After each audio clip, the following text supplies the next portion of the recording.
Hello Learnitology viewers. Today's video is on how to use flash fill in MS Excel. Let's say I have a list of phone numbers, or any random numbers, and I want first 4 digits to be removed from the list. For doing this, I may use formulas, but by using flash fill, it can be done easily. Just type the first phone number, without country code, and press enter button. Now to activate flash fill, press Ctrl and D button together. Cool, right? Another example, where I have a list of first name separate and last name separate, and I want a list of complete name. So typing it in for the first occurrence, and press Ctrl and V button. Now see the magic.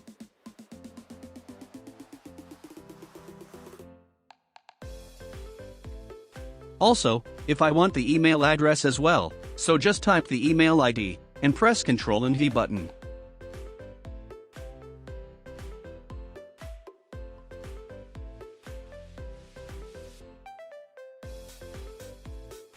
In this example, I want the initials alone, in a separate list, so I have entered the initial, Y, and applied the shortcut.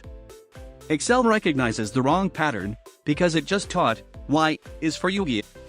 So in these cases, we need to give few more data to work off. Now I have entered initial of first and second person, to make the Excel understand the pattern, and hit Ctrl plus E button. This time it worked. Now, I want the last alphabet alone from name list, and if I press Ctrl and G button, you get everything from fourth alphabet. So, let me just train the Excel, by entering first 2 cells, and find the results.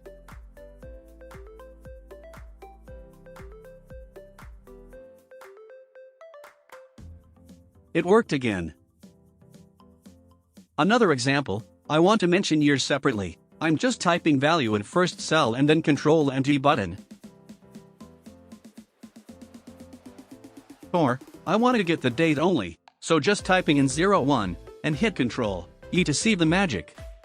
Flash fill is available since Excel 2013. I hope you find this video useful. Please try this at your end. If you like using flash fill, hit the thumbs up and post a comment for any suggestions and feedback. This video is a part of Excel learning program. If you're interested, please subscribe this channel to get more training video, tips, and tricks which can save ton of your time while working in Excel. Thank you.